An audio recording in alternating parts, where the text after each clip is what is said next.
Today's episode of The Shameless Picture Show is brought to you by Severin Films. Severin Films specializes in Blu-rays and Blu-ray collections of some of the best forgotten cinema. Horror, foreign, exploitation, and shot-on-video movies with great collectible packaging and each disc jammed with extra features, commentaries, and behind-the-scenes features, including interviews with the cast and crews, and so much more. Keep physical media alive by visiting www.severinfilms.com. That's www.severinfilms.com, and let them know your friend Michael at the Shameless Picture Show sent you.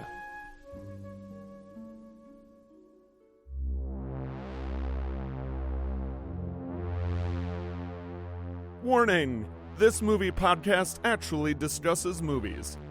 Be aware that it may discuss any of the following elements: endings, surprise twists, unexpected cameos, and all manner of spoilers.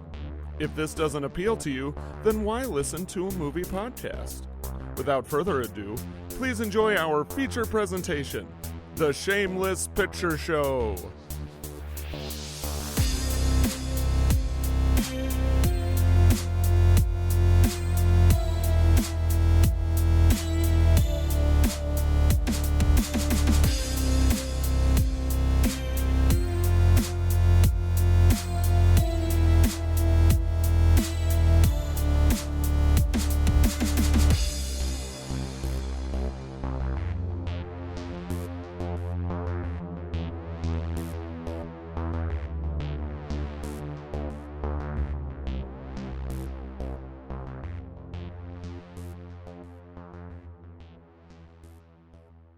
Hello and welcome to another episode of The Shameless Picture Show. I am your host, Michael Viers, and today I am joined by my beautiful and talented wife, Amanda. Say hi, Amanda.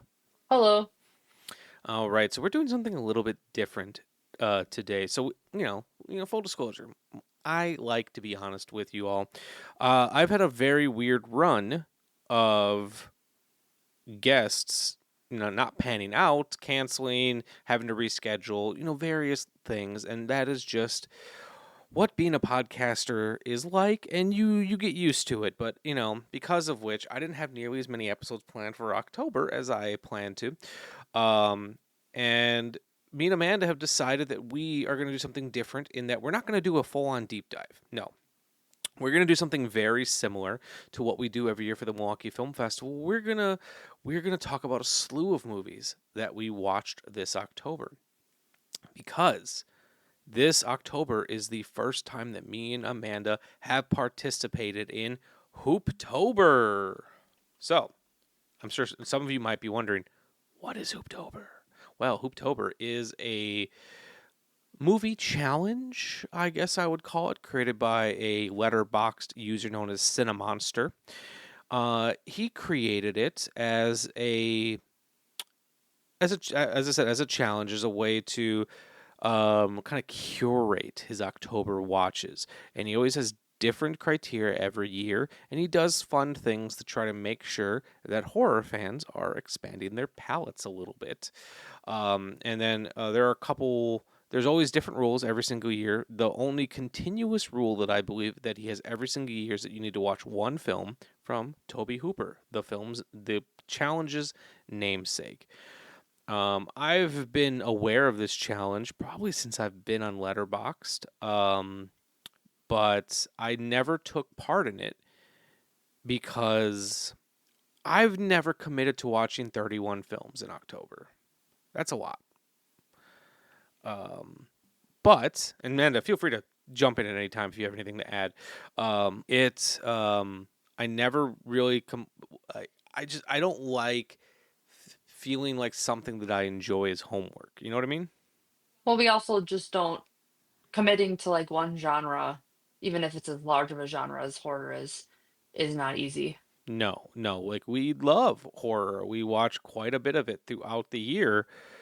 But yes, it is not always easy to commit to that. And like it's even like when we're around Christmas, when we're watching Christmas movies, we get sick of those after a while too.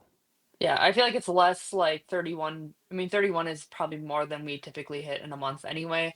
but like it's not even the amount so much as it is just like getting bored of the content.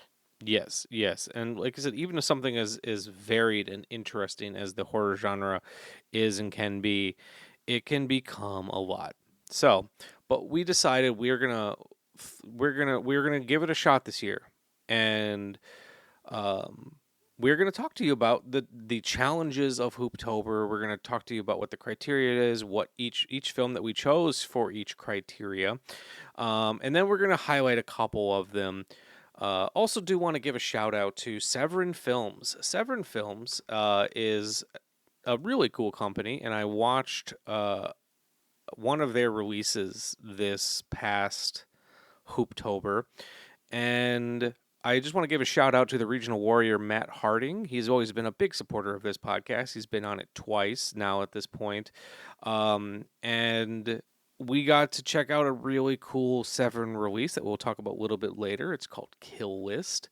But yeah, if you guys are fans of genre, exploitation, horror, maybe even a little bit of sexploitation, you're definitely going to want to check out Severin Films if you've not been following along with them. On top of that, they do a lot of really cool events. You'll probably find my buddy Matt Harding at one of these events that they're always doing. So by the time this comes out, which I think this is slated to come out on the 17th, of the week of the 17th, there's a lot of really cool stuff. So they are showing an event called Secret Handshake in Philadelphia, Pennsylvania. They're showing the Jess Franco film Vampiros Lesbos. So if you're in Philadelphia, you're going to want to check that out. And then on top of that, the American Cinematheque in Los Angeles, California is showing a screening of the film Clear Cut. As well as the Roxy Theater in Montana. They're also showing Clear Cut, and that is going to be on the 24th. So make sure you go to Severin's website, you buy some movies, let them know that Michael from the Shameless Picture Show sent you, and check out their calendar because there might be some events coming near you. All right, now that I got my my sponsorship plug out the way, how about we talk about some of these categories, Amanda? Okay. All right. So, the rules of Hooptober are as follows. So, the quick and easy rules, there must be 31 horror films. There must be 6 countries represented other than Italy or the United States of America. There must be horror films from 9 different decades. I figured I'd run through all the rules, and then we can talk about what we did for each one. There must be 5 zombie films. There must be 3 cult or conspiracy horror films. There must be 1 film from a black director with a black lead. There must be 1 film from a Mexican or Central American director. There must be 1 Canadian film. There must be 1 film from a former Soviet state. So that includes Armenia, Azerbaijan, Belarus, Estonia, Georgia, Kazakhstan, Kyrgyzstan, Latvia, Lithuania, Moldavia, Russia, Tajikistan, Turkmenistan, messed that one up, Ukraine, or Uzbekistan. Yeah, I did my best. That was one of the harder categories to figure out. Then there must be the most popular film from the 1940s that you haven't seen and can access. It's interesting that he puts that criteria only in this one. 2, No, I guess I didn't realize it was only in that one. it's only in that one. Like I'm sure that's kind of the general theme for all of them, but I'm amused that he mentioned that. 2 post-apocalyptic horror films. 1 film with dreams or a dream as part of the plot. 1 The Animals Are Pissed at Us film. 1 silent film. 4 based on novels. Any film from this list that you haven't seen, and this list is, of course, Cinemonster's list of favorite horror films. 1 Ernesto Gastaldi film. 1 film written by Ernesto Gastaldi, the Italian screenwriter. 1 film from 1932. And then just because it's a tribute to David Lynch, you must watch Wizard of Oz, and it's the only time he's ever specified a film that you need to watch. And then, of course, 1 Tobe Hooper film, because there always must be a Tobe Hooper film.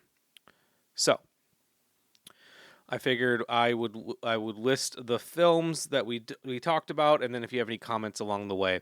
So for films from 6 different countries, we did from Sweden. We did Haxan.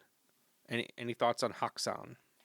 Um, Honestly, I don't remember much about it. All right, that also falls within our silent film. That was the one about witches. That was like almost like a Oh, documentary. yes, that one was very weird narratively. It was like when the film worked, it worked really well, but it didn't always work. Yeah, like there were scenes that I liked, but I kind of, I don't know, wanted more of like a full on narrative. Like it was weird. It was just a straight, because like it didn't it begin with like a history lesson on Yes, witches? yes, and it also became a DVD commentary at one point. Yeah, it was really weird. It was. Then we also did Vi from the USSR, which was described to me as the Russian Evil Dead. I don't think either of us loved it, but I didn't hate it. I gave it a 3. I can see the Evil Dead aspect. I think I liked the like end part where the guy was in the church. Everything Yes. that happened there was visually very interesting. Yeah, all the monsters and everything was super cool too. Yeah, the beginning was a little rough, I think, for me, but I really liked like the second half. Yeah, I did too. We have The Wicker Man from the United Kingdom, which was not the film that I was expecting, but I still loved it. Hmm. The I'd chain, say the same. yeah, The Changeling from Canada, which we've both seen before, and is just, I think, a flawless ghost film, ghost story, and is one of my favorites that I measure every other ghost story against. I really liked it. I liked it the first time and I liked the second time. And So I think it is a great ghost story. And then, which I didn't plan this, but then we also have The Others, which is a co production between Spain and France. And The Others, which you guys could all listen to my fantastic episode with Luce Tomlin Brenner, where we talk quite a bit about that film. She had mentioned that the director, Alejandro Amenabar, was heavily influenced off of The Changeling and wrote The Others as kind of the inverse film of The Changeling. So we had an unexpected double feature because we had The Changeling on the list already, and then The Others was got added later on. Yeah, which that made a lot of sense knowing like now having seen The Changeling. Absolutely. And then we had films from 9 different decades. So we had Haksan from 1922. We had The Most Dangerous Game from 1932, which was not the film we originally intended to watch, but we couldn't find the film we intended to watch. Yeah. We were I did enjoy that one though. I did too. I did too. Originally, I think we had planned to watch Vampire, but we couldn't find a good copy of it, so we watched The Most Dangerous Game. Which, fun fact about The Most Dangerous Game, they shot that practically back to back with King Kong. Same crew, Huh. same sets, everything. That checks out actually Yes, based on how it looked. Like that doesn't surprise me. absolutely. It's one of those movies. I know they've done some adaptations, but I'd love to see like a really like I'd love to see a very well made modern version of The Most Dangerous Game. Yeah, that would be cool. Then we have Abbott and Costello Meet Frankenstein from 1948, which will come up again on this list, so we could wait to talk about that. We have Vi from 1967, The Wicker Man from 1973, The Changeling from 1980. Um, I guess Bram Stoker's Dracula. Oh, Bram Stoker's Dracula, which will pop up again later on from 1992. The Others from 2001, and then Kill List from 2011, which we'll talk about a little bit later. And then under the headline of subgenres and themes, we have 5 zombie films.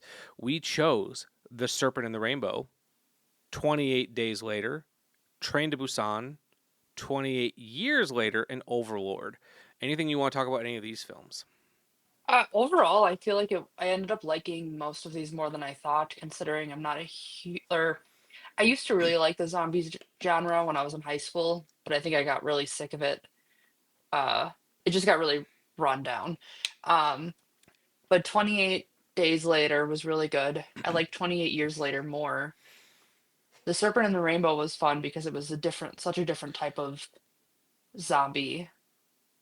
Um, And same with Train to Busan, actually. Like they're just different. It was a different kind of a zombie movie than what I expected. Yeah, there, I'm not gonna lie. When we first started this challenge, I almost didn't do it this year because when I saw 5 zombie films and then 2 post-apocalyptic films, which are also not a favorite subgenre of mine, I was like, oh man, this is gonna be rough. So, but I tried to use this as an opportunity to one. You had never seen 28 Days Later, which is Hmm. so I thought, well, that's definitely something that we need to check off your list because even like now where I'm not a huge fan of zombie films, there are some perennial options that are just great. And Yeah. then I had seen 28 Years Later earlier this year with my good friend from the Plaza Theater, Greg Bishop. Um, but then I missed Train to Busan when it originally came out. Everyone was telling me how great Train to Busan was, and I just kept thinking, it's like, oh, it's a zombie film. How great could it be?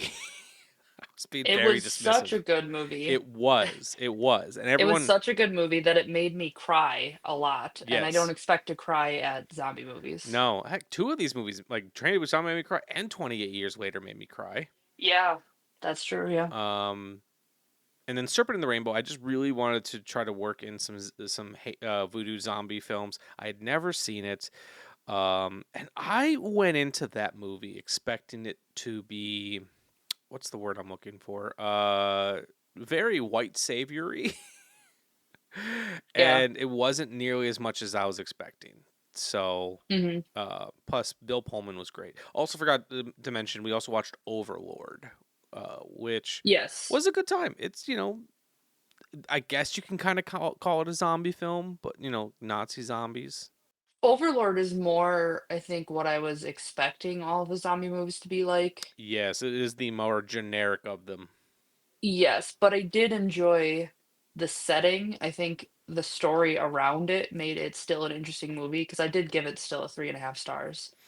Um, so I did end up liking that one, but that's kind of what I was expecting it to be, just generic zombie movies for all five. Yeah, so it was a better genre than I was originally anticipating. It is worth mentioning that we were originally going to watch One Cut of the Dead, but we decided to sub in 28 Years Later instead because I wanted to rewatch it. And god damn, that movie just really fucking cooks. It was really good. I Yeah, do want to eventually check out. Sorry, what was the movie again? One Cut of the Dead.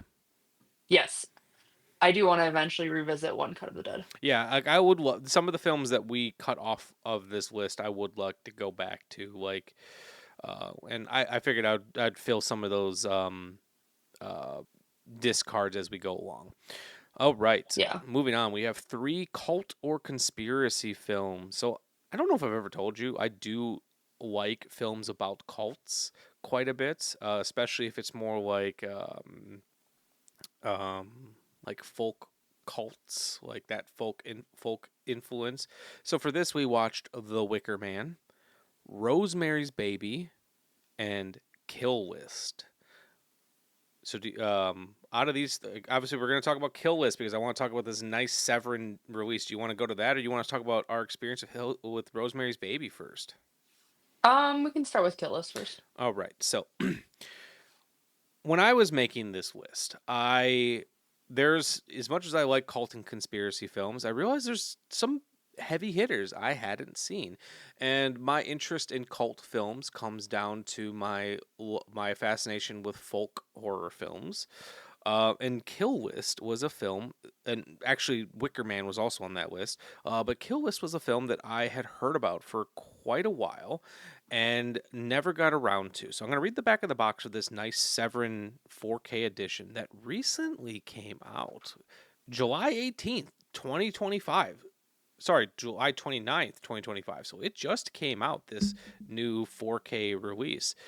The back of the box says an instant classic, a one of a kind blend of family drama, hitman thriller, and terrifying psychological shocker. Easily the best film of the year, says Bloody Disgusting.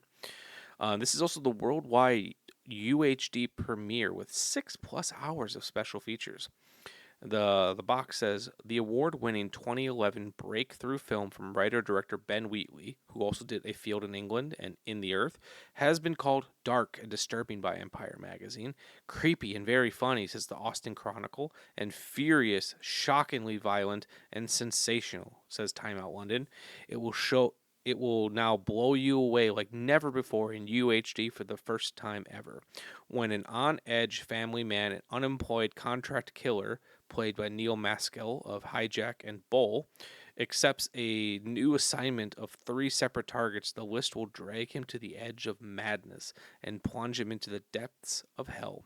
Michael Smiley from The Lobster and Censor and Buring from The Descent co star in the mind blower that will leave you stunned, breathless, and in need of a stiff drink, says Screen Anarchy. Scanned in 4K from the 35mm digital intermediate negative with over 6 hours of new and archival special features. So let's talk about Kill List, because I feel like me and you are on two very different spectrums with this fucking movie. Yeah. I mean, you gave it a 3, which is actually more than I thought you did. Like I said, Because I gave it a 2. I did ultimately like Kill List. Or sorry, I meant yours is lower than I thought you gave it. Yeah, I feel Because I thought you liked it more than 3. I see it going up over time. Um, so part of this was because I enjoy the films of Ben Wheatley. We had seen one of his films very early on when we first got together. It's called Sightseers. Oh yeah. Yeah, we watched that pretty early on. And then we saw one of his movies called Free Fire in theater, which was about it's essentially a shootout movie in a warehouse. Hmm. Um, I don't but remember that one. but this film was this in A Field in England were always talked about as being like the films that put him on the map, and I have a fascination with movies um that genre bend, for lack of a better term, because like when this movie begins, it starts off as the back of the box said, a family drama, and me and you were sitting there trying to figure out like what is his job, what does this guy do. I mean, I And figured pretty early that he was an assassin or something. For a while, you were debating whether or not he was telling the truth yeah, about the tech you put that thing. together much faster than I did. Like I guess I kept thinking, I was like, that just seems so random because I didn't read the back of the box when we got this. I just put it in, so Yeah, I didn't know that he was a I hitman. didn't either. Yeah, But to me, it's not uncommon for people to be like, I'm in tech, or like, what did he say? he said he's like, I'm in sales, technology sales. Like, it's so vague that I was like, I don't believe that for a second. That's fair. Because Maybe yeah, that's we because were. I'm in tech. No one says that. That is true, and um, yeah. To me, at first, I was like, "Is that just like poor writing? Could he just not think of a real job?" So it's a very slow burn, and to kind of for the film to ramp up, and then even when they do kind of reveal like his hitman job, they're still kind of being coy about it and leaving some, they don't outright say it until a certain point.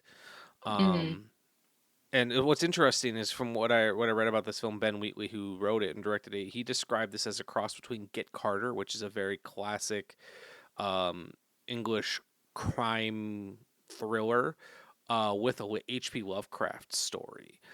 And yeah, like as the film goes on, he's taking out these he's taking care of these hits, and he starts to realize that these people are all connected in some way, and he can't quite put it together. And spoiler, if you've not seen Kill List, I'm gonna spoil this film. He gets to his final target, and they essentially walk into a big cult sacrifice. Yeah. And shit just gets intense from there. They're wearing these really creepy masks made out of sticks, and um, yeah, like I said, it just gets really intense from that point, and it's kind of like the first time I saw the movie. Why am I struggling to think of it? It's I called guess, like, for me, I wanted more of the cult. Yes, and I think that might be part of the reason why I didn't rate it as high. I also didn't like. I didn't particularly. I don't know. I didn't particularly like the acting. I don't necessarily need to like the characters, but I didn't find them the way that they were performed very intriguing. Hmm. And then I spent most of the film like, or is this actually a cult film or is this a lie? No, that's fair. Yeah, I really like the performance of Michael Smiley, who played like the lead character's friend, like hitman companion. Hmm. I liked him quite a bit. And by the way, Malevolence was the film that I could not think of the title of. Where Malevolence is a slasher film that starts off like a bank robbery film gone wrong. Which if you don't know that it's a slasher film, you're like, where the fuck did that come from? Yeah, Um, but yeah, I would say none of the performances really stood out to me, but I think I liked the concept enough that that's where like my 3 star came from. Because for me, 3 stars is good. yeah. I didn't, for me, I feel like I could have rated it lower, to be honest with you. I feel like I just didn't care about any of like their family drama. Like it wasn't a family drama that I was interested in. So the blend, the genre blend didn't work for me because I didn't care That's about fair, that whole part of it. And and I don't that's know, fair. maybe I would feel different watching it again when I'm not like very much expecting a cult film or like Yeah, I guess a more full cult film, but like it just did not work. Like I was struggling to get through it, and then by the time I was actually interested, was the end of the movie. yeah. Like that third act is pretty fucking incredible, and I love it. Um, yeah, it's definitely like I said. I didn't know much about this film. I just knew it was a cult film, and I knew the title, and I knew who directed it. I didn't have a lot of knowledge coming into this film, so it's safe to say it was not the film that I was expecting. And I Hmm. almost expect that it's a film that I'm going to enjoy more as it goes on. Or it could be Jurassic World, where I liked it quite a bit the first time, and then I hate it more and more every time I watch it. That's This true. could be Jurassic World, but yeah, the kill list more than anything, I do say check it out because it's a very interesting film, and from a filmmaking standpoint, I do appreciate when films don't kind of play out the way that you expect. And it's pretty well liked on Letterboxd. I mean, it has a 3.4 average. Yeah, So, which is pretty good for a relatively obscure English horror film. yeah. So, All maybe right, it's just and not for me. yeah, and that's fine, and that's what I always talk about in the show. Not everything is for everyone, and that's fine. It is funny though. We don't normally disagree too much on films, but there have been some in the time that since we've been together that we will be on. This was not necessarily a polar opposite situation, but there have been films where we've been completely on different spectrums with, Yes, it is rare, but it does happen. which is we are individual people with as much time as we spend with each other. Okay, so then the other big cult and conspiracy film that you had never seen that me and my mother have been talking up to you for years. It is also my best friend Kyle Arpke's favorite horror film. We have Rosemary's Baby, which not only did you get to see for the first time, you got to see it in the most beautiful theater in Milwaukee. Yeah, I really liked that one a lot. I gave it, it's one of the four that I gave a 5 star to from the movies that we watched. Ooh, Um, it was, I mean, it's everything is beautiful about it. I loved all of it. Um, my biggest takeaway, honestly, was that like they should have asked her, like her husband should have asked her if she wanted to carry Satan's baby. Maybe yes. she would have agreed. I feel Maybe because like the whole body autonomy thing.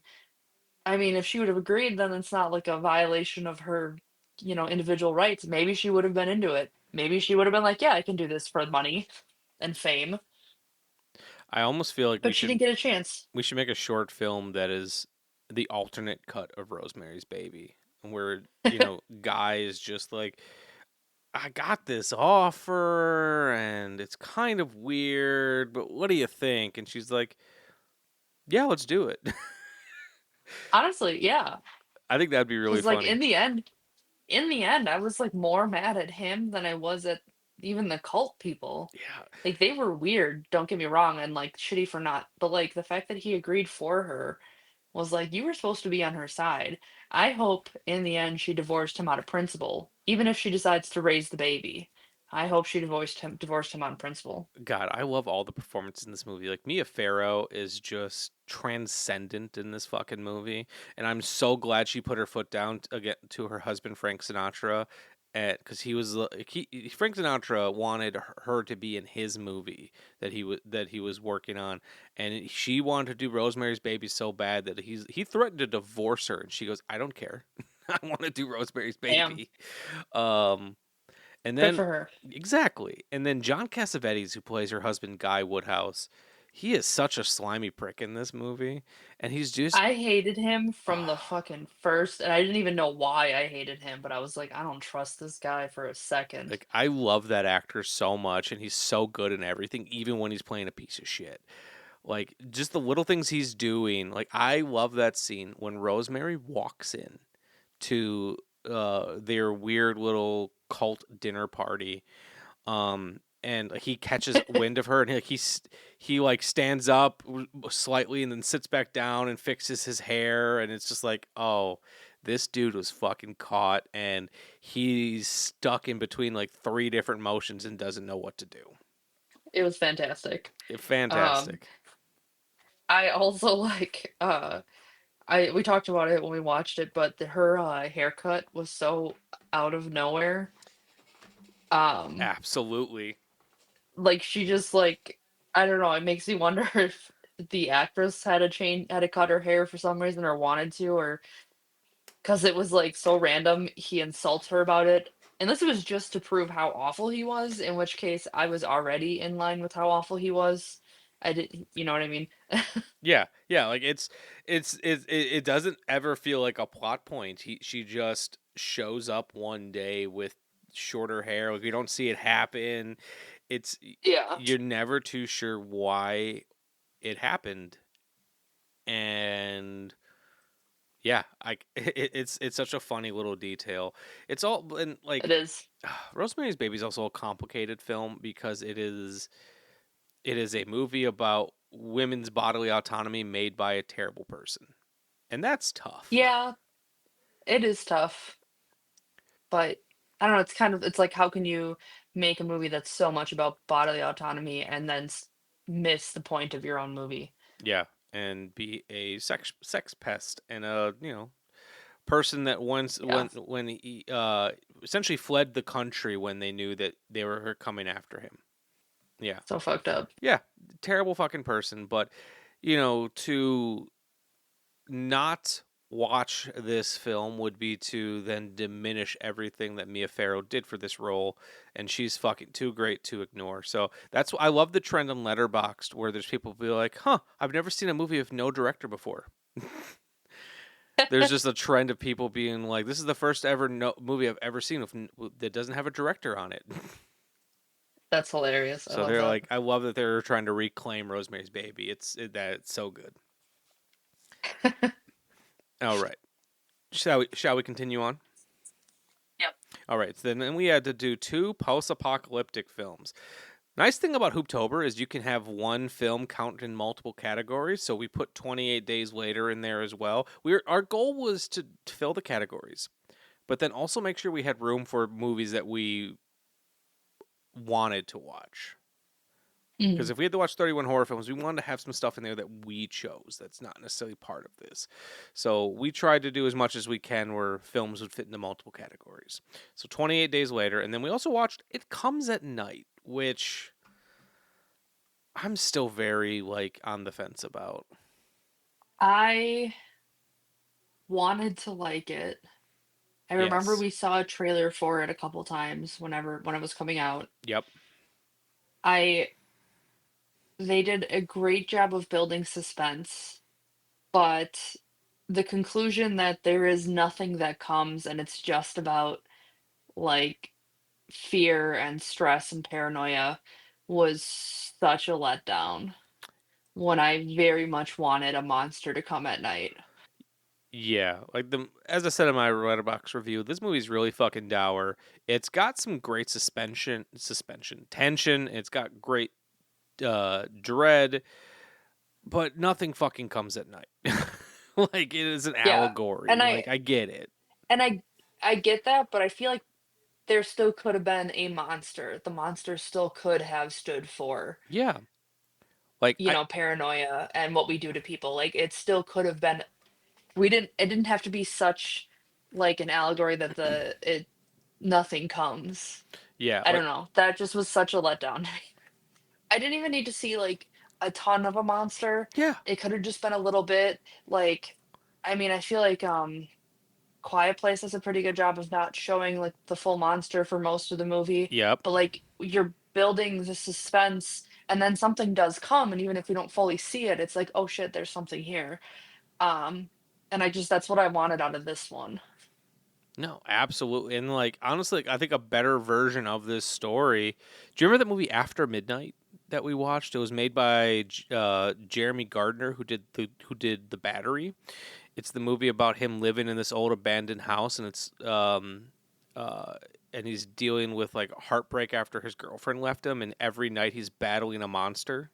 Yes. I don't remember a ton about the movie, but I do recognize the poster. I feel like that is a better movie if it comes at night, or at least I think so. Yeah. So it comes at night. Wasn't for me. I don't know. I had a friend on Letterbox say that he thinks I should listen to the commentary. Because he said he said the commentary track is worth listening to.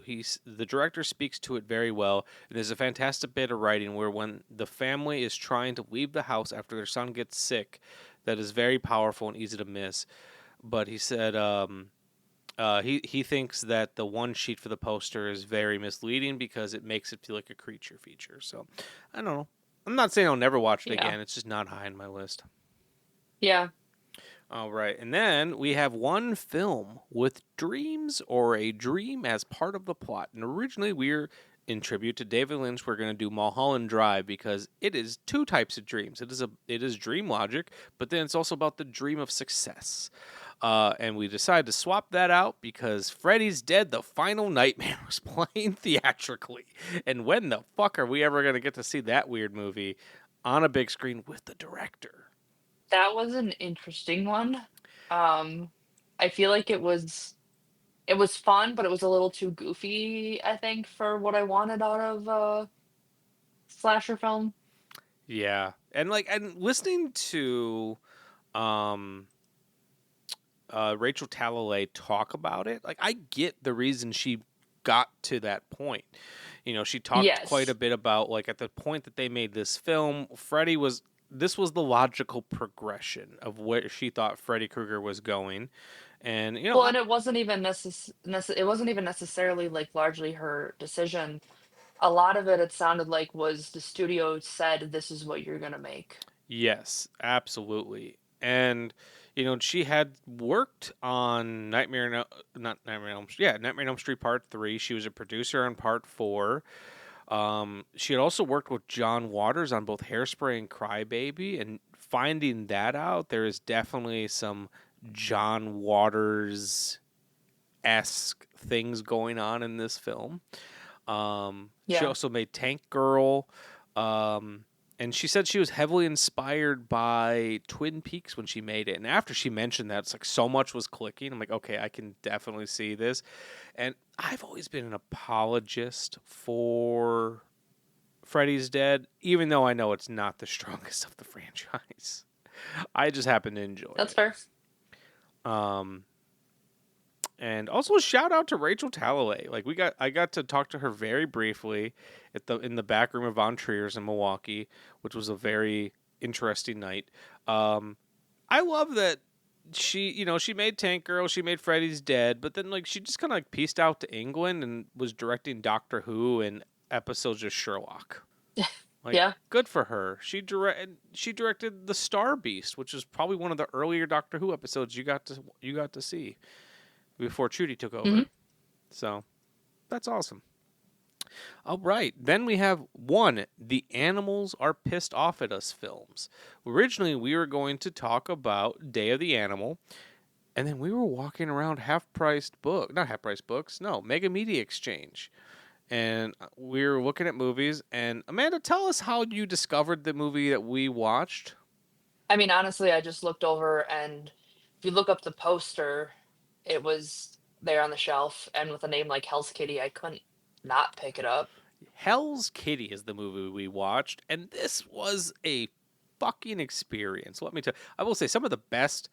We got to see probably the best cat performance and best dog performance Yes. like in the same year. That's pretty impressive. My Uh, my list is really short, but they're both on my list of best good boy girl actors. yeah. So Hell's Kitty is about a screenwriter who we never see actually writing anything for the screen.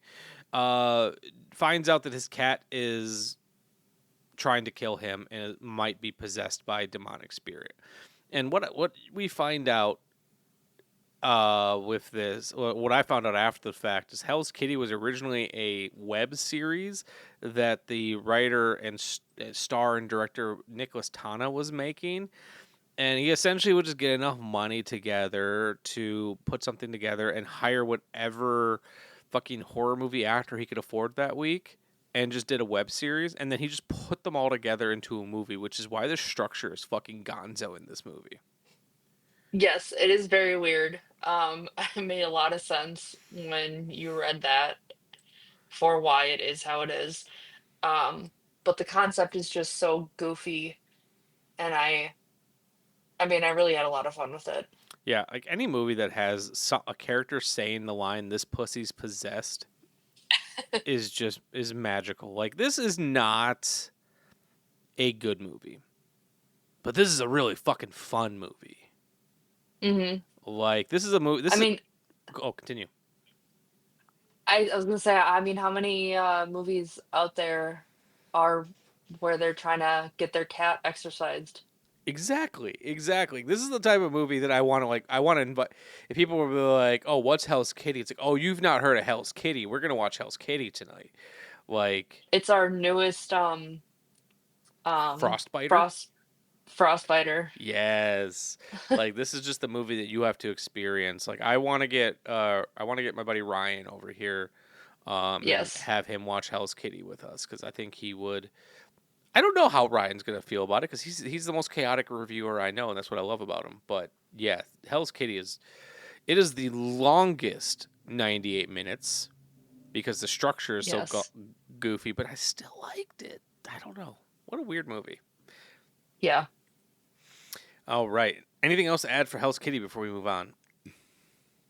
No, but real quick, I because of Frostbiter, I can't remember what Ryan rated Frostbiter, so I just looked it up. I didn't realize that Kyle gave it 1.5 stars. Didn't we watch it with Kyle? Yeah, we had him over to watch him and Jess, and he only gave it 1.5 stars, and we gave it like 4.5, 5 stars. I stand by that. Also, I need to mention that Hell's Kitty has an amazing bit of stunt casting in it where they have Lee Merriweather who played Catwoman as the lead character's grandmother who I believe gave him the cat and she's just reading issues of Catwoman. Phenomenal. Yeah, All wonderful.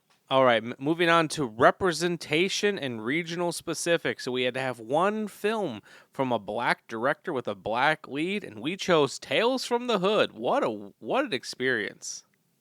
I really liked that one though. I did too, and like I'm not gonna lie, like I didn't know what to expect from the movie just because like I knew the poster, I knew the title. I appreciate like not only was it fun and over the top and goofy, but it had something to say. Hmm. Um, and like normally, I don't love anthologies. There can be, I mean, it's the same principle for me with short film blocks. It's rough. You're going through multiple story arcs in a short period of time, and it can be exhausting. But I feel like this one did a pretty good job of blending everything together. Yeah, this one was great. and I really loved this I really love this fucking movie, and um, because the segments were not only entertaining, but like I said, I appreciate the social commentary Hmm. involved in them, and yeah, I wish I had seen this sooner, and I didn't know how dour. I thought it was going to be a real bummer at first when the first story, which was called "Rogue Cop Revelation," was about police brutality, and I was like, like I just thought I was like, is this going to be too hard to watch? And it was hard to watch, which was the point. But then it still ended up being it still ended up being fun by the Hmm. end of it. So. Um, I really liked Boys Do Get Bruised, which is the one about parental violence framed as a monster story. Yes, I liked that one too. I really liked the way that, I mean, the framing that they used for it was fantastic. Yeah. So if you've been sleeping on Tales from the Hood, Rusty Cundiff's Tales from the Hood, check it out. Also check out his music spoof Fear of a Black Cat, which is essentially him doing his own version of Spinal Tap. I saw that, actually I haven't even seen Spinal Tap, but I saw that a long time ago and really liked it. So, check that out. There's apparently a sequel or two sequels to Ye- Tales from the Hood. yeah, which I think are relatively new. All right, and Oh then yeah, 2018. Wow. yep. And then we had to watch one film from a Mexican or Central American director. Originally, we were going to discuss Tigers Are Not Afraid, which is a movie that's been on Shutter forever and I've been meaning to see. But we were running out of time and we had planned to see Frankenstein, Guillermo del Toro's Frankenstein, and I didn't even consider that would work, even though Guillermo del Toro is from Mexico. I didn't even like process it. So I think was it you or Kyle that said like, well, that counts, Kyle. and I was like, well, there we go. So we substituted it out and watched Frankenstein, and you know this. I don't know how much my audience know this. Frankenstein is one of my favorite stories of all time. I have a Stitch tattoo because of that. I love the character. I love the book. Bride of Frankenstein is probably my top five movies of all time, and this was a phenomenal adaptation of Frankenstein. This was so good. I loved this movie so much. It did not feel as long as it was. Mm-mm. Like I said, other than the brief moment where I thought they were going to go into the bride part also, Mm-hmm. and I was like, okay, wait a minute, hold on. But other than that, I think it flew by, and visually it was great. But I feel like Guillermo del Toro's is always like his visuals are always fantastic in his movies. So. Yeah, to me, and we'll talk about this a little bit later on in this episode too. To me, this felt like Guillermo del Toro did for Frankenstein what Francis Ford Coppola did for Dracula. Are they making an exact beat for beat adaptation? No. Are they bringing their own juice into it and making something that's very true to the novel without necessarily being beat for beat? Absolutely. Hmm. And have always been a Kenneth Branagh apologist. I really like his version with Robert De Niro as the monster, but this might, excluding Bride of Frankenstein, because that movie is just perfect for me. This is probably my new favorite version of Frankenstein. Yeah, my biggest my biggest thing at the end though was he absolute Frankenstein or the monster absolutely should not have forgiven Frankenstein. That was way too much. Did not deserve forgiveness. That was nuts. I also think it's really funny that Guillermo del Toro quotes uh, uh, Mary Shelley's husband in the final quote of the movie.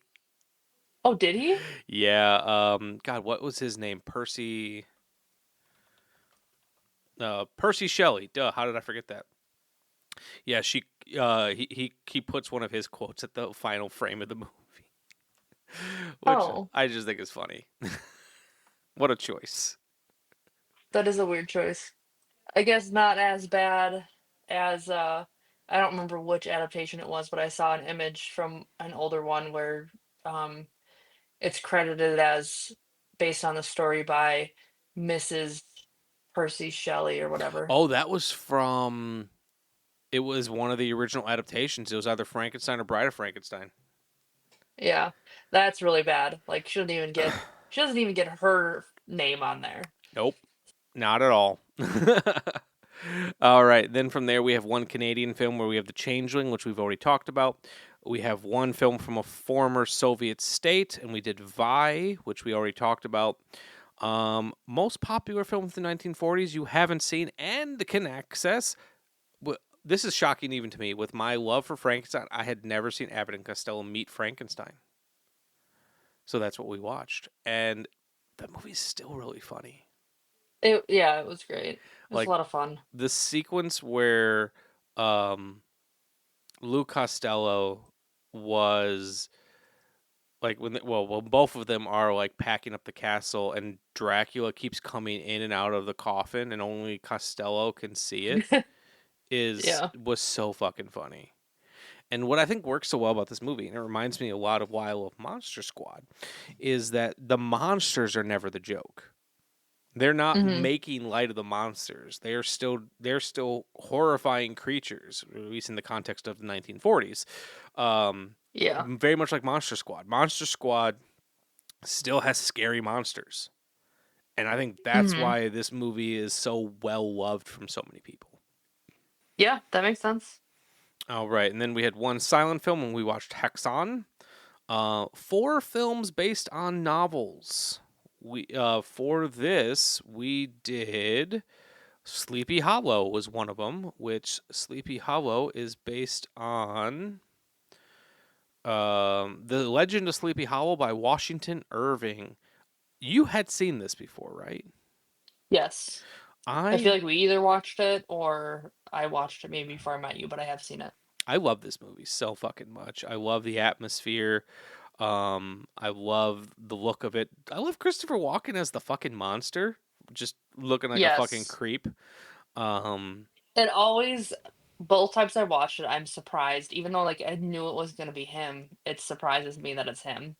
Just oh, because like absolutely, he doesn't strike me as the bad guy like the headless horseman. absolutely. Um, yeah, I just love it. I think Tim Burton's really cooking on that one. It's so weird to think that his film right after that was his Planet of the Apes remake. Oh, that's crazy.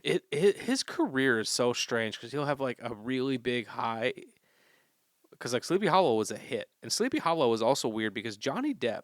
People don't think of this back in 98, 99. He wasn't the household name he was now.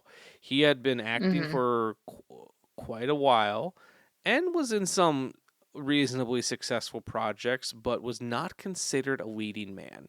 And the studio wanted anyone but him in that role. Oh, that's crazy to think. And at that point, it was his highest grossing film. So Wow. one could argue, like he had gotten good reviews, and like he was like a critical darling, um, and but like the films that of his like his the big budget films he was doing, he was just kind of being safe with it, but he liked doing weird things. Like in this movie, from what I read, he originally wanted he wanted to look like Ichabod Crane did in the animated version, have like a long hook nose and like long fingers. Um, and he said he did the entire performance in the mindset of a 12-year-old girl. Interesting. Okay. So it's like he's just doing weird things, and one could argue that if this movie wouldn't have done well, he probably wouldn't have been in Pirates of the Caribbean because that was only a couple years after this. What does that mean to do it in the mindset of a 12-year-old girl? I don't understand. What? He just thought that was what the character would be. I don't know. Johnny Depp's a weird fucking dude. Yeah, Yeah, I that's fair. yeah. So and then we also adapted from a book. We have Vi, which was based on Nikolai Gogol's book, also titled Vi. Rosemary's Baby was also adapted from a book, which I don't have the author Hmm. in front of me. We have The Wicker Man, which is also adapted off of a book, which I do not have the title in front of me. And we have Bram Stoker's Dracula, which is based on Bram Stoker's Dracula. Not on And the list. Frankenstein. yeah, But Bram Stoker's Dracula was your birthday present to me. Well, you and the puppies. You you guys went halvesies on it, I assume. Well, they picked it out. It was from them. I Yeah. just had to order it because I don't have an Amazon account. No, those fucking freeloaders. I love this film. Every time I watch this film, it just keeps getting better. I'm a very passionate fan of Francis Ford Coppola, and I think this could be one of his best films ever made. I'm just gonna throw it out there. Like That's fair. everyone in this movie is fucking sexy too. Gary Oldman, I loved Gary Oldman in this. yes, Gary Oldman, He does sexy. such a great job. Yep. You're not wrong. Winona Ryder, sexy. Yeah. Carrie Elwes, Also, sexy. I just want to clarify though, Gary Oldman as the creepy, gross vampire, not You sexy. don't like his boob haircut where it kind of just like shaped like boobs? That's weird, but it's more so like he looks like he would feel very dry. Yeah. Yeah, he just looks gross. Yes. But then like uh, have casting Tom Waits as Renfield, like that's insanity to me. Anthony Hopkins was just fucking insane in this movie. Yeah. And I really liked Billy Campbell as Quincy P. Morris, the guy from Texas. I love that guy. He was great. Yeah. So this movie is fascinating. I love that Coppola was just like, "Fuck you if I can't do what I want to do." There was a special effects studio who was like, "Oh, you really need to make this movie of CGI," and he goes, "Why?" He's like, "Because what you want to do is not possible." And he goes, "Of course it's possible." Essentially, what he was doing, since when Dracula was written, it was around the very early days that cinema first started becoming a thing. So he's like, let's do effects that they could have only have done when that book was written. And they're like, that's not Hmm. possible. And he goes, it absolutely is possible. They did it with much less technology. So he essentially fired that team and said, and just had his son do it. He's like, Roman, you do it. That's amazing. Yeah, and that's why this movie looks incredible. It has phenomenal sound design, and hell, even Keanu Reeves, who is the weakest part about this movie, is great. Yeah, I was just gonna say, like, I think he does fine, but he's a little stiff Yeah, compared to everyone else. yeah, But yeah. and like I also love if you just go through Letterbox that the consensus review for this movie is that this movie is just perpetually horny. 1,000%. Yep. A Yeah. 1,000%. It is the lustiest of the Dracula films. All right, moving on. We had one film from written by Ernesto Gastaldi. We had Werewolf in a Girl's Dormitory, and we're not going to touch on this too much, but you did recently make a list of what goes into a great werewolf movie, and I imagine this movie does not rank high. Yeah, I haven't like sat down and looked at it yet. But it's definitely not, it loses a lot of points on I just really didn't like it. Yeah, it is a very boring werewolf film. That Yes. the werewolf is also kind of just like feels like a subplot in this film. It's just not Yes. it's not a good film. We watched it on Tubi. Um, well, no, yeah, wait, did we watch it on Tubi? We had a hard time finding a version that wasn't colorized. I think the Tubi one was colorized, so Amazon had it black and white. No, you had to get it for the library app. Yes, I had to get it from either Hoopla or Canopy, and that is how I was able to watch this. Um, Because the I'm colorized was so bad and they kept like changing hues, which was Yeah, weird. which I also had to do that with the next film, one film from 1932. We watched The Most Dangerous Game, and that was another one that every version that was readily available was colorized. I don't Yeah. do that. I hate that.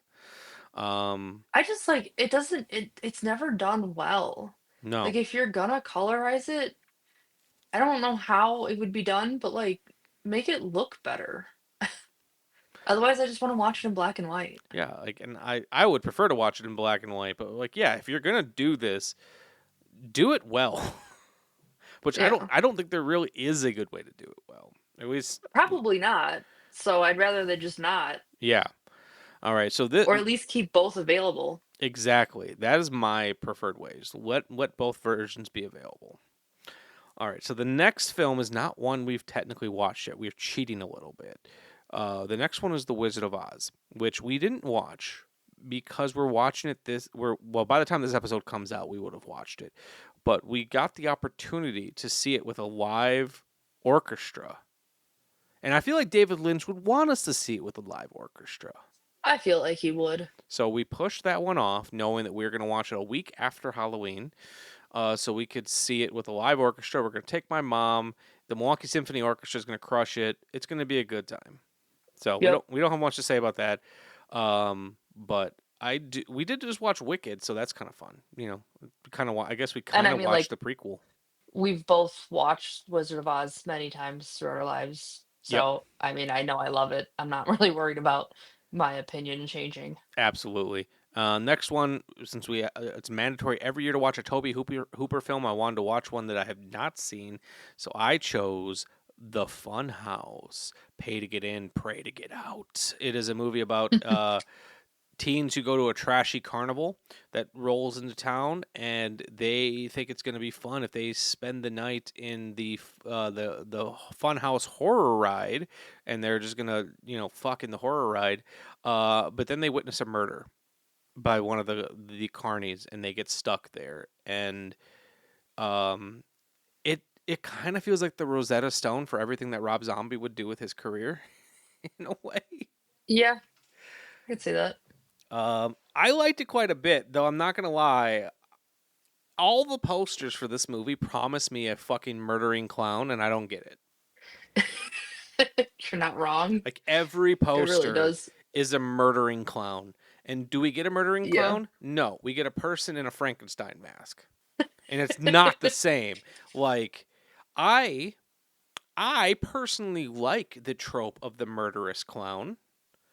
Not a big fan of the Terrifier movies, but like in general, I like a murderous clown. Rob Zombie gets the murderous clown thing. He understands the appeal of the murder redneck clown. Yeah. That's what I wanted from this one. I feel like I enjoyed the Funhouse. I think it was actually a really interesting film. It had some really nice direction. I liked the grittiness of it. I also love that this is the film that Tobe Hooper did right before Poltergeist. So I imagine that Steven Spielberg saw this movie and was like, yeah, let's get Tobe Hooper to do this, which is funny. But I gave it 3.5 stars. If it would have had a murderous clown, I think it would have been 4 with a bullet. Yeah, I gave it 3.5. I had a lot of fun with it. Yes, I loved it. I love carnivals. Uh, I love murderous carnival people. Um, but god damn it, needed a clown. Just saying. That's my biggest thing. That's fair. And then we had one film from Cinemonster's list of favorite horror films. We chose Martin because it was a movie that you had seen and I hadn't, which doesn't come up often, No. and I fucking loved it. But there were three on this list. We haven't Martin, yet. We haven't gotten to one of the other ones yet. you're right. But there were three on this list. Doesn't happen often, but there were three this time. So it was Martin. It was Demons. What was the other one? The others. Oh, you're right. You had seen the others and I hadn't. So yes, it doesn't happen often, but Martin is probably now one of my new favorite vampire movies. Or is it? It's such a fun movie because it like my review is literally just you're a weird guy, Martin. Yeah, and that's all that you need. This movie, oh God, like I love George Romero as a director. I don't love zombie films, but I love his zombie films. Because he was doing shit with them before they became tropes. So he's Mhm. um. But goddamn, like you watch this, and I love to see not Martin Scorsese, George Romero just experimenting, and I wish he could have done more non-zombie films. Like I love that this movie, it's contemporary, but it still feels Mhm. gothic. I love how dreamy it is, but it's also gritty. And we never truly find out if Martin is in fact a vampire. Yeah. What's your personal theory? I feel like I've swapped a couple times. I'm currently sitting at I don't think he is. I think he thinks he is. Yeah, I think that's ultimately where I land. Yeah. I landed both times that I watched it was it's I think that he truly believes it, Mhm. but I don't think he actually is. Yeah, I think he's hallucinating those flashbacks. Um but I loved this film. I can see this being one that I return back to. Mhm. We need more art house vampire movies. Yeah. So that one was great. I loved Martin. And then from there we had our bonus film. We were able to fill up enough films and get every category taken care of. So we had some bonus films. So we can just talk about those real quickly and then wrap up. We watched Talk to Me, which we rewatched because we had Mhm. recently watched Bring Her Back, from both directed by the Philip Powell brothers. Amanda, between Bring Her Back and Talk to Me, which one do you prefer? Bring her back I think I without a agree. question. Yeah, like I loved Talk to Me the first time we watched it. I still love it. Um, Mhm. but yeah, I feel like the Philip Powell brothers took everything they learned by making Talk to Me and just made an even stronger film. And that's to say something because Talk to Me was a very strong film. Um, It is, but I don't know, like, Bring Her Back just hits on, like, the perfect creep factor, everything, like, so much of it is suspenseful, it's scary, it's gross, it's also kind of heartbreaking, and, Talk to Me has some of that stuff too, but I just think, like, the I don't know, they're both really good, but yeah. I Bring Her Back is definitely my favorite Though of the 2. this most recent rewatch of Talk to Me was when I kind of put together my theory that the entire film was about casual drug use amongst youth. Um, Mhm. like specifically casual drug use done at house parties. Um, because there's a lot of peer pressure and curiosity, and then you feel like you're safe because you're amongst your friends, and things can spiral out of control. And I can't not see that reading anymore. Now, Yeah. whenever this movie comes up, so that's my opinion. It's also a fun subversion to don't fuck with Ouija boards. It's Yes. just a hand instead of Yes. a Ouija board, but it's the same concept. Yeah, definitely. All right, then we also watched the 2025 version of I Know What You Did Last Summer, and god damn, we waited a long time for this movie, and we still overpaid, and it was not I worth the wanted money. to like it. We I both wanted did. to like it because, like, I Know What You Did Last Summer, the original one, is not even a great movie, but it's a lot of fun, and that's all I wanted out of it, and this wasn't even that. No, I gave it a star and a half. I was so bummed to find out that this was directed by Jennifer Caitlin Robinson, who did Do Revenge, which we both love. And Yeah. this was not very good. It's funny how it's trying to do that trend of like nostalgia based sequels, but there's not much of a franchise here. No. Like I appreciate that they referenced at least twice. I Know What You Did Last Summer too, which was a terrible movie, but I appreciate that they're like, no, those things happened. There's a great joke where one of the rich kids is like, "Why don't we just get in a boat and go to the Bahamas?" And Freddie Prinze Jr. was like, for reasons I don't want to get into, but that's a really bad idea." I'm like, "Thank you for referencing I Know What You Did Last Summer Part 2." Remember we had to rewatch the first, like, 15, 20 minutes Yeah. because we were like, "Is she?" Because she's at an engagement party, and then it cuts to, like, in the future, and she's at the same friend's engagement party, and I thought I was going crazy. And we had to go back and clarify that it was a different person, and, like, they do eventually say that she broke up with the other guy, but it was just I feel like they could have written that a little bit better where it was a little less like, "What the fuck is happening?" Yeah, I also just hated the way this movie looked. It had no contrast. I also like Yeah. one of my biggest pet peeves is a movie that shoots with anamorphic lenses and doesn't use the frame. Everything was framed squarely in the middle of the image. Like, why do we even do this? Yeah. Why are we here? Yeah. Fucking stupid. Um, Very. some people might argue that our next free space isn't a horror film, but I'm going to argue that it has enough horror tropes that it is. Practical Magic. We watched Practical Magic your first time. And then we debated whether or not it fit, but like there's murder, there's a cover up of a murder, there's ghosts. Also, it's far more of a horror film than Wizard of Oz. So, Absolutely. And it's like it's got witches, like you said, it's got people flying on Halloween. It's got this hmm dead dude. It's directed by a guy who was an American Werewolf in London. This movie is just great. I actually really loved this. I've seen it before, but this recent rewatch, it just I really loved it. Also, just how different Nicole Kidman is in this versus the others. It's almost yeah. crazy it's the same person. Yeah. When we were watching it, there were times where I was like, I feel like maybe I have seen parts of this because some of it kind of felt familiar. Um, but I truly loved it. And yeah, I think it was great. it's a perfect vibes movie. It's got those fall Yes. vibes. Yeah, I can see this being one that we return to in the fall quite a bit. Then we have Good Boy, which we got to see in the theaters. I Yes. know you have thoughts about Good I Boy. I saw a poster for Good Boy before the Milwaukee Film Festival this year, and I had hoped so much that Milwaukee Film would show it at the film festival, but I'm guessing it didn't get submitted or whatever, which is fine. But I was like, I don't know if I'm ever going to get to see this movie.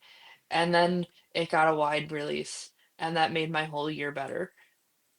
Um, for me, it's a 5 star and a heart. Probably doesn't deserve it, but that dog is fantastic. Also, honestly, it does build suspense very well. Um, and I feel like considering it is from the point of view of a dog, seriously the best dog actor in the entire world. But then also they managed to tell a cohesive, compelling story where the main character wasn't a person, which is just kind of an amazing feat. It really is, and like to find out that they shot this movie over the span of 4 years. They shot it in like their house. It was the director's dog, like, and obviously it took so long because you can only do so much with a dog that you can't. It's an untrained dog, which is even more Yeah. impressive. And not only is the dog a great I actor, he's adorable. He's so freaking cute. I loved that movie. I was very sad about the ghost dog though, Yeah, but I'm glad that he got to live. I did too. And yeah, this movie I think is gonna have legs once it's becomes more readily available. I believe Shutter picked it up, so that I think people will really pick it up then. And I said this in my review, but Indy the dog deserves the Palm Dog, which is a real award. It is an award that they give at the Cannes Film Festival for the best dog performance of the year. Dog is Which I'm loose. obsessed with. Yeah. It like a fox has won it, but you know, I love the concept. Honestly, he needs to win the Best Actor award. I agree. Maybe that's I mean to agree with you. people, but All right, and then we only got a couple picks left. We watched. This was another substitution. Because the plan was for us both to see in the theater, but you had to stay home because you weren't feeling good. We watched Freaks. Todd Browning's Freaks, which also worked really well with the themes of Funhouse. Um, yeah, Freaks is an interesting movie. yeah, I liked it. I didn't go to the theater with you, but I rented it. Watched it at home. Um, Phenomenal movie if you've not seen it. It is a movie about a trapeze artist who essentially leads this little person into believing that she loves him because she finds out he's got money, and the plan is to extort him for his money and slowly kill him. And the rest of the performers in this sideshow do not take lightly to that, and it kind of progresses from there. But what I love so much about this film is it is a very non-judgmental view, at least for 1932. of these people because they have a lot of real sideshow performers. Um, That's what I thought was really cool. I spent a lot of it like because I was at home, obviously I could look stuff up. I thought it was cool that a lot of them were actual performers. yeah, and they were all fantastic, and just seeing like little slice of life moments, like the guy with no arms and no legs, how he lights a cigarette for himself. It's like it's Yeah, that was cool. yeah, I think it would be a great companion piece with Guillermo del Toro's Nightmare Alley. Yeah, I agree. Eh, My only thing that I wish they would have done is I wish the two main women, I could not keep them separate. Like they kept blending in my head as the same person. Yeah, they're just generically attractive blondes. Like it's yeah, And they totally. were like always like there was a point where they were both wearing like a black or dark something on the bottom and something lighter on top, and I kept getting them mixed up. Yeah, So there were a couple times where I'm like, I can't follow what's happening. no, absolutely. And then the final film that we watched was Demons, which is another one that I hadn't seen. Yes, but it's a lot of fun. It is a lot of fun. I couldn't really tell you what the plot is of that film because it's just about Nope. demons attacking a movie theater. But goddamn, it's just the best demons attacking movie theater movie that I've probably ever seen. All right. Yeah, that about sums it up. Before we wrap up, Amanda, you said you gave what 4 films 5 stars? Yes. Because I want to know which ones you gave Yeah. 5 stars to. Frankenstein, Train to Busan, Rosemary's Baby, and obviously Good Boy. I also gave 4 films 5 stars. Okay. I gave Rosemary's Baby 5 stars. I gave Martin 5 stars. I gave The Changeling 5 stars, Bram Stoker's Dracula, and Frankenstein. Okay. Some of those are my 4.5. I had quite a few fours and 4.5s. Oh, I definitely did What was too. your least? What was your least? My least was Werewolf in a Girl's Dormitory. Same. I Know What You Did Last Summer would be the next least. Mine was Werewolf in a Girl's Dormitory, and then next was Kill List, and I Know What You Did Last Summer at 2 stars. Yeah, and then from there, then they get the 3 star territory. So then it's kind of a jump up. There was really no 2.5 stars for me at least this time. No, I didn't have any 2.5s. I only had a couple threes. Like I said, I had a lot of fours, 4.5s. Let's see how many threes did I have? And I had one, two, three, four, five, 5 3 stars. I had two, three. Yeah, I had Hell's Kitty. Oh, actually, no, I also had five. I had mine were Hell's Kitty, It Comes at Night, Kill List, Vi, and The Most Dangerous Game. Mine's It Comes at Night, Hell's Kitty, Vi, The Most Dangerous Game, and Freddy's Dead. Gotcha. Well, I think that it will put the. I think that'll be the everything for our Hooptober episodes. This is kind of a weird episode because we just kind of threw it together, but this is what you guys can come to expect from our Cages the Rage episodes. It's just very unstructured. That series is coming back. I promise you, it is coming back. It's sometimes hard to fit it in. But next year we're gonna go back to doing Cages the Rage, and I'm gonna start putting them out as actual episodes just to start generating some interest. Cool. So that will happen. Man, anything else you want to talk about before we go figure out what we're doing for dinner tonight? No, All right. Well, as always, guys, we do appreciate you giving us a listen and hanging out with us for a little bit. As always, you can find me at Michael_Viers, Shameless Picture Show, or Viers10 2008 on pretty much any of your favorite podcast app. Not podcast, sorry, any form of social media is what I was trying to say. I'm Viers10 2008, specifically on Letterboxd. If you want to follow Amanda on Letterboxd, her account is Amanda R. Viers. So Yep. go give Amanda a follow. Her top 4 favorite movies are Guardians of the Galaxy 2, The Lion King, Evil Dead 2, and The Terminator. So go give her a follow, and we'll talk to you guys next time. We're getting closer and closer to our 200th episode in our 10th season, and we got some cool stuff planned. Yeah, thanks for listening, guys, and you'll check us out. Shame Time, Shame Place, Shameless Picture Show.